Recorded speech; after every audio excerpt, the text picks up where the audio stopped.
So hello everyone, welcome to coding terminal. आज हमारा day 7 है DSA 75 डेज सीरीज का।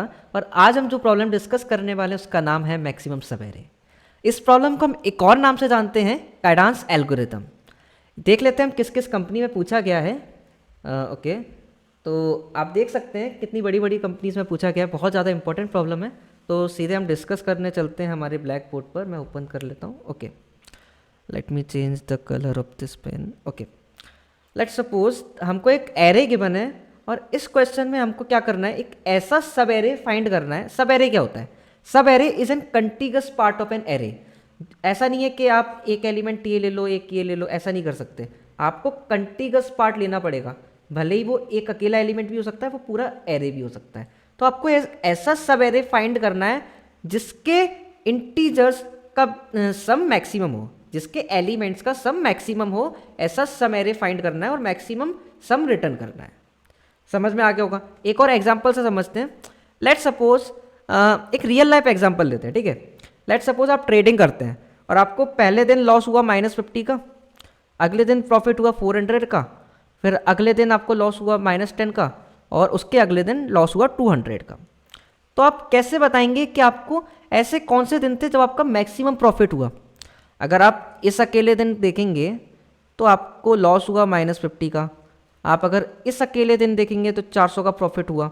इस अकेले दिन देखेंगे तो -10 हुआ। अगर इस अकेले दिन निकालते हैं तो 200 रुपये का प्रॉफिट होता है। अगर आप इन दोनों को कंबाइनिंगली देखते हैं तो आप देखोगे 400 में -50, यानी इन दोनों का कॉम्बिनेशन करके देखोगे तो 350 का प्रॉफिट हो रहा है। आप अगर इन दोनों का कॉम्बिनेशन करके दोगे तो 390 का प्रॉफिट हो रहा है।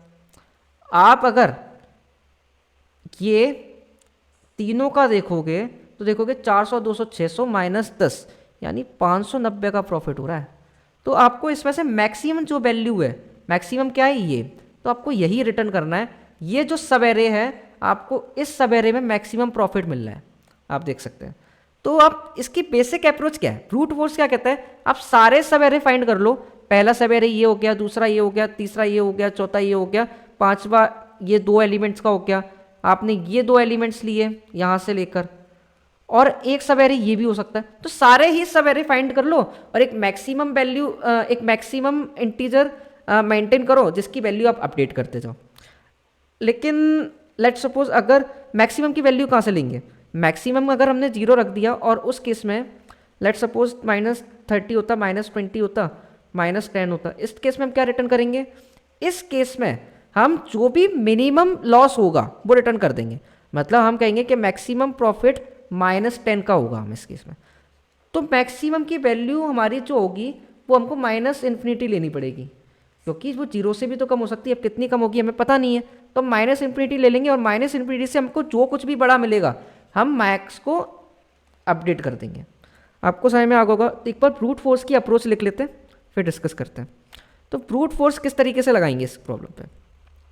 ब्रूट फोर्स लगाने के लिए एक सब एरे का, बहुत सिंपल है, एक सब एरे का हमको स्टार्ट इंडेक्स पता होना चाहिए कि वो सब एरे स्टार्ट कहाँ से हो रहा है इस एरे में, और एक एंड इंडेक्स पता होना चाहिए। अब सब एरे कहाँ से स्टार्ट हो सकता है? यहाँ से भी हो सकता है, यहाँ से भी हो सकता है, यहाँ से भी हो सकता है, यहाँ से भी हो सकता है। तो एक लूप लगा लेते हैं सब एरे का स्टार्ट फाइंड करने के लिए। For i is equals to 0 से i कहाँ तक जाएगा? n-1 तक। अब अगर मान लो i यहाँ पर है, लेट सपोज i यहाँ पर है, तो एंड कहाँ पे हो सकता है? यहाँ पर, मतलब जहाँ पर i है वहाँ पर भी हो सकता है, यहाँ पर भी हो सकता है, यहाँ पर भी हो सकता है, यहाँ पर भी हो सकता है। मतलब हर एलिमेंट पर हो सकता है। तो इसका मतलब हर पर्टिकुलर i के लिए जो एंड की वैल्यू होगी, एंड ऑफ सब एरे, वो भी डिपेंड करेगा, क्योंकि वो ये भी हो सकता है, ये भी हो सकता है, ये भी हो सकता है। तो एक और लूप लगा लेते हैं इसके अंदर। तो फॉर j हम लेके चलते हैं, j जो है वो एंड बताएगा, तो वो कहाँ से कहाँ तक हो सकता है? i से लेकर n-1 तक ही हो सकता है। अब हमको हमारा स्टार्ट i मिल गया है और एंड j मिल गया है, तो क्या हम i से लेकर j तक वेरिएबल का सम निकाल सकते हैं? इजीली निकाल सकते हैं। 400, मान लो i की वैल्यू होती, i की वैल्यू 0 दी होती और j की वैल्यू 1 होती, तो 0 से लेकर 1 एलिमेंट तक के सम क्या हो जाएंगे? -50 + 400, 350। यानी वो सब एरे जो स्टार्ट होती है 0 से और एंड होती है 1 पर, उसका सम होगा 350। तो ऐसे सारे सब एरे हमको कहाँ से मिल जाएंगे, आई और जे से सारे सवेरे मिल जाएंगे और इनका आई से लेकर जे तक हम सम करेंगे। तो फॉर के इज इक्वल्स टू आई से, के इज इक्वल्स टू आई से कहाँ तक जाएगा, जे तक जाएगा। और एक सम वेरिएबल को हम प्लस इक्वल करेंगे इस पोजीशन पर नम्स, तो ये वेरिएबल हमको, ये लूप हमको क्या देगा, ये उस सवेरे का सम दे देगा।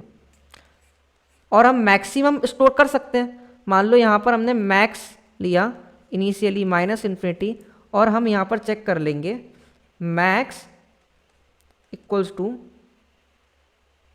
मैक्स और सम में से जो भी बड़ा है वो। तो ये तो बेसिक आइडिया होगा कि इस क्वेश्चन को हम कैसे अप्रोच कर सकते हैं ब्रूट फोर्स से। अब क्या हम इस अप्रोच को और ज़्यादा ऑप्टिमाइज कर सकते हैं? क्या हम इसको केवल सिंगल लूप में कर सकते हैं क्या? एक बार ट्राई करते हैं। ओके, तो एक बार हम हमारी एल्गोरिदम बिल्ड करने की कोशिश करते हैं। तो स्टार्टिंग में हमारे पास एक मैक्स वेरिएबल होगा जिसकी वैल्यू होगी -∞, ठीक है। अब मैं पहले इंडेक्स पे जाकर चेक करूंगा क्या वैल्यू है। -50 पड़ी है, -50 बेटर है ना -∞ से, तो हम इसको अपडेट करके लिख देंगे मैक्स इक्वल टू भाई -50 हो जाओ, ये बेटर है -∞ से। फिर अब मैं आई मूव करूंगा +1 करके, तो आई का इंडेक्स हो जाएगा 1 और इस पर 400 पड़ी है। अब मैं क्या करूं, क्या मैक्स को 400 से अपडेट कर दूं या फिर पिछला वाला ऐड करके अपडेट करूं? तो किस तरीके से करना पड़ेगा? अब इसमें दो केस हो सकते हैं। क्या जो प्रीवियस पोजीशन पे पड़ा हुआ है क्या वो कुछ नेगेटिव एलिमेंट है? अगर वो नेगेटिव एलिमेंट है तो मैं कुछ भी ऐड नहीं करूंगा, मैं डायरेक्ट 400 से अपडेट कर दूंगा इसको। एल्स अगर कुछ पॉजिटिव पड़ा है, इसका मतलब ये 400 में मैं कुछ भी पॉजिटिव जोड़ूं, 400 से तो बड़ा ही होगा ना, तो मेरे को उस केस में ऐड करना पड़ेगा। और इसी तरीके से अगर मैं -10 पे आया तो -10 पे अगर पीछे कुछ बड़ा पड़ा है तो उसको ऐड करूंगा, अगर नेगेटिव पड़ा है तो ऐड नहीं करूंगा। इस तरीके की हमको अप्रोच बनानी पड़ेगी। तो एक और वेरिएबल लेके चलते हैं हम, करंट सम, ठीक है। अब हम दो वेरिएबल बनाते हैं स्टार्टिंग से। करंट सम हमारा एक ऐसा वेरिएबल है जो हमको बताएगा कि जहाँ पे मैं अभी एट प्रेजेंट हूँ उस पोजीशन तक क्या सम है। स्टार्टिंग में वैल्यू उसकी 0 होगी और जो हम सम बना रहे थे, जो मैक्सिमम, उसको सम नाम देता हूँ। सम की वैल्यू स्टार्टिंग क्या होगी, -∞, ठीक है। मैं यहाँ पर आया तो करंट सम की वैल्यू क्या होगी, करंट सम को मैंने अपडेट कर दूंगा, करंट सम को मैं अपडेट करके लिख दूंगा -50 और सम से कहूँगा कि भाई तुम चेक कर लो कि कौन ज़्यादा बड़ा है, सम ज़्यादा बड़ा है या फिर करंट सम ज़्यादा बड़ा है।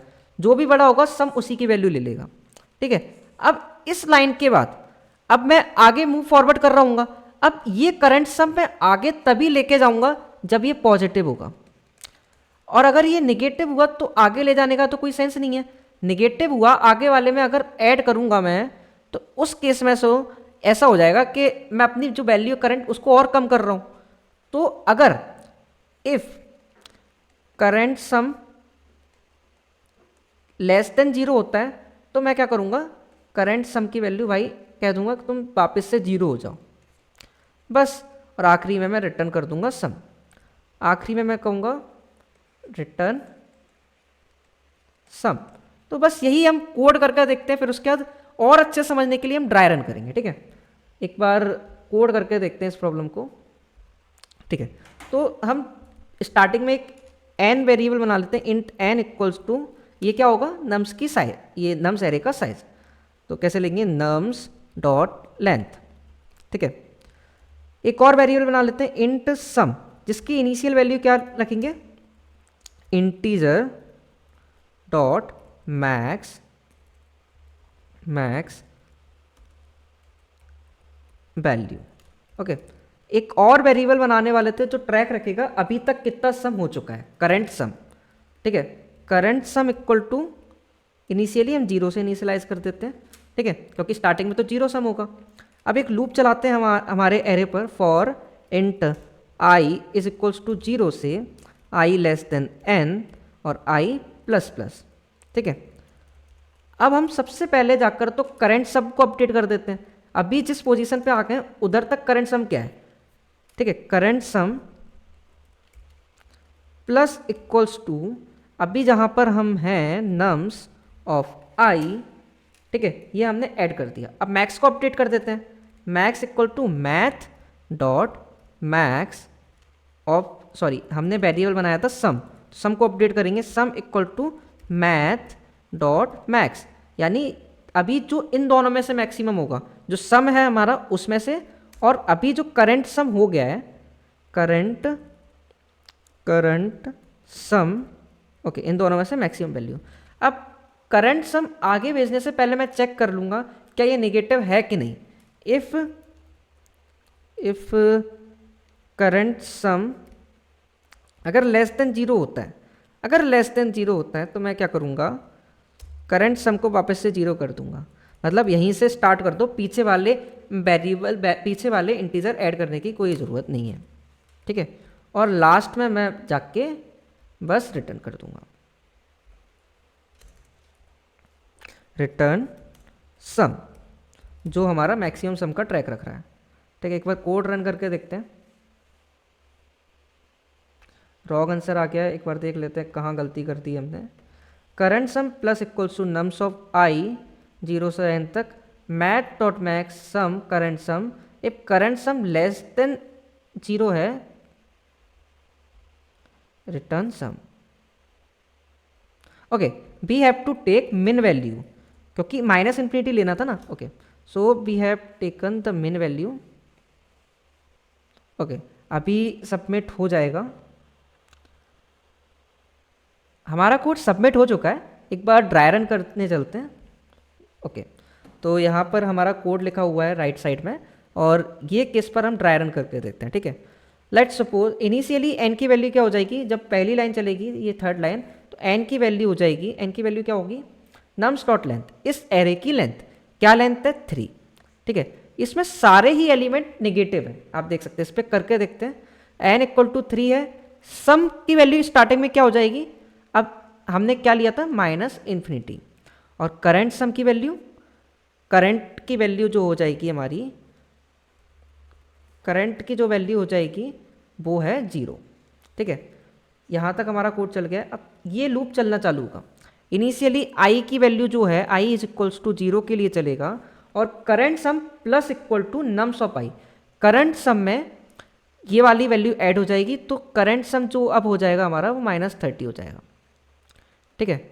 और sum is equal to math dot max of sum और करंट सम, यानी जो मैक्स की वैल्यू हो जाएगी वो मैक्सिमम ऑफ करंट सम और सम, इन दोनों में से जो मैक्सिमम है वो कौन है, -30, तो मैक्सिमम की वैल्यू अभी हमारी -30 हो गई है, ठीक है। अब चलेगा हमारा इफ करंट सम क्या नेगेटिव है, यस, करंट सम की वैल्यू क्या है -30, तो करंट सम अपडेट होकर हो जाएगा 0, और मैक्सिमम अभी तक हमारा क्या है -30। अब देखते हैं i इज इक्वल्स टू 1 पे क्या होगा, i इज इक्वल्स टू 1 होगा, i इज इक्वल्स टू 1 पे current sum plus equals to nums of i, nums of i यानी ये वाली वैल्यू, ये वाली वैल्यू करंट सम में ऐड हो जाएगी। करंट की वैल्यू क्या है अभी 0, और 0 प्लस -20, करंट इक्वल टू -20, और मैक्सिमम इक्वल टू क्या हो जाएगा, ये वाली वैल्यू और जो अभी मैक्सिमम है, इन दोनों में से मैक्सिमम, इन दोनों में से मैक्सिमम कौन है -20, तो मैक्सिमम की वैल्यू हो जाएगी -20, ठीक है। और अब ये वाली लाइन चलेगी, if current sum less than 0, yes less than 0 है, तो फिर से करंट की वैल्यू क्या हो जाएगी 0, और मैक्सिमम की वैल्यू क्या है अभी -20 है, ठीक है। अब चलते हैं i इज इक्वल्स टू 2 के लिए, i इज इक्वल्स टू 2 पर आप देखेंगे i इज इक्वल्स टू 2 पर -10 पड़ा हुआ है, तो करंट की वैल्यू 0 है, तो 0 प्लस नम्स ऑफ i यानी -10, तो करंट की वैल्यू क्या हो जाएगी -10, ओके, -10 करंट की वैल्यू हो गई। मैक्सिमम क्या हो जाएगा, मैक्सिमम इज इक्वल टू इन दोनों वैल्यू के, करंट जो अभी है और अभी पिछले केस में जो मैक्सिमम था, इन दोनों का मैक्सिमम, इन दोनों में से मैक्सिमम कौन है -10, तो मैक्सिमम की वैल्यू अभी हो गई -10। अगर मैक्सिमम की वैल्यू -10 हो गई और करंट सम को चेक करेगा, करंट सम अभी भी लेस देन 0 है, तो करंट सम की वैल्यू इक्वल्स टू 0 हो गई। और अब क्या होगा, i की वैल्यू जैसे 3 होगी, i की वैल्यू 3 हुई यानी n के बराबर हो गई, लूप से बाहर आ गया, लूप से बाहर आके रिटर्न सम कर दिया, यानी ये वैल्यू रिटर्न हो जाएगी।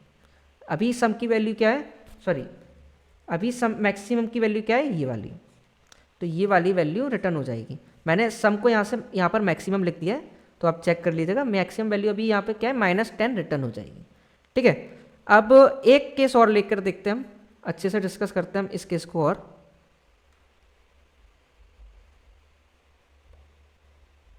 ओके, इसके ऊपर रिमूव कर देता हूँ।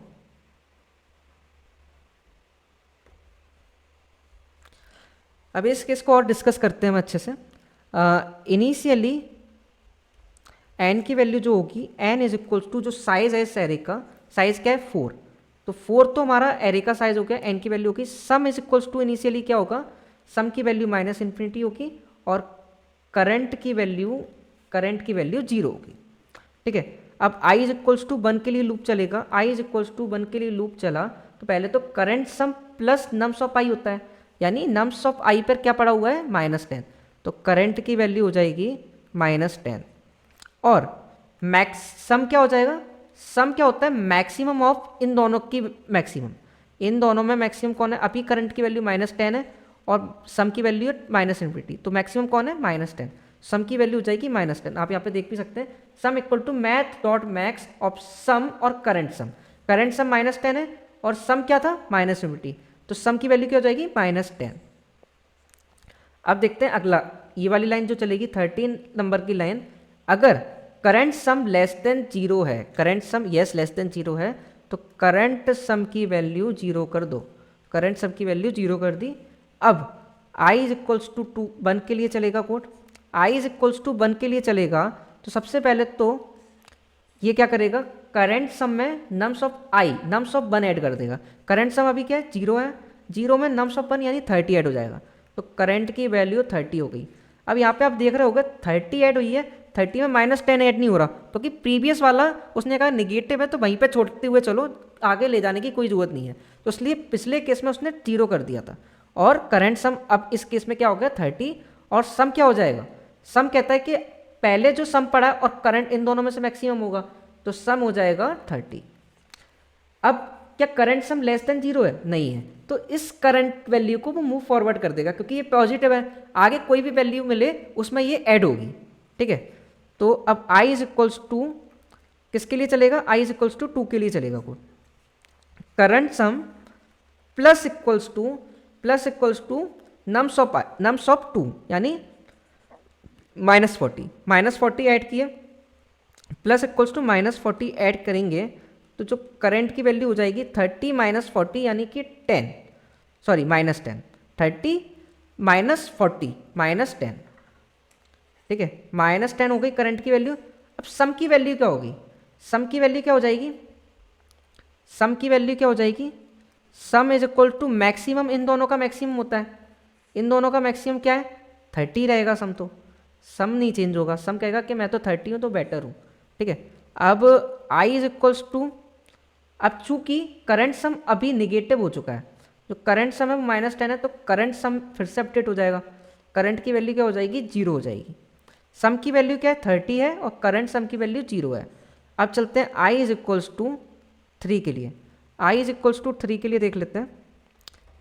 i इज इक्वल्स टू 3 के लिए जब कोड चलेगा, तो सबसे पहले तो i इज इक्वल्स टू जब 3 के लिए कोड चलेगा, तो करंट में नम्स ऑफ i ऐड होगा, nums of i, nums of 3 क्या है, नम्स ऑफ 3 पर पड़ा हुआ है 4 पड़ा हुआ है, तो 4 देख लेते हैं, करंट की वैल्यू क्या हो जाएगी 0 थी अभी 4 हो जाएगी, और सम को चेक करेगा, sum equal to maximum of 4,30, तो 30 रहेगा, सम की वैल्यू 30 थी और करंट की वैल्यू 4 है, इन दोनों में से मैक्सिमम क्या है 30 रहेगा, तो सम आखिरी में भी 30 है और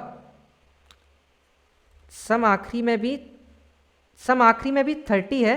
और अब क्या होगा, ये वाली लाइन चेक होगी, क्या करंट सम 0 से छोटा है, करंट सम की वैल्यू तो 4 है, यानी ये केस चलेगा नहीं, तो अब क्या होगा i की वैल्यू 4 हो जाएगी, i की वैल्यू 4 हो गई, और हमारी n की वैल्यू क्या थी, n की वैल्यू भी 4 थी, यानी लूप से बाहर आ जाएगा, लूप से बाहर आकर ये रिटर्न कर देगा, रिटर्न 30, ये हो जाएगा हमारा आंसर। एक बार चेक भी कर लेते हैं हमारी एरे में ऐसी कौन सी सब एरे है जिसका सम मैक्सिमम है, केवल यही है। इसमें आप कुछ भी कोई भी दूसरी सब एरे देखोगे सबका सम 30 से कम मिलेगा। ठीक है, तो ये रहा हमारा कोड, ये मैं गिटहब पे भी अपलोड कर दूंगा। और आई होप आपको ये अच्छे से समझ में आ गया होगा। कोई भी डाउट हो आप कमेंट सेक्शन में पूछ सकते हैं। Thank you so much guys for watching this video and like कर दीजिएगा, शेयर कर दीजिएगा। Thank you so much guys.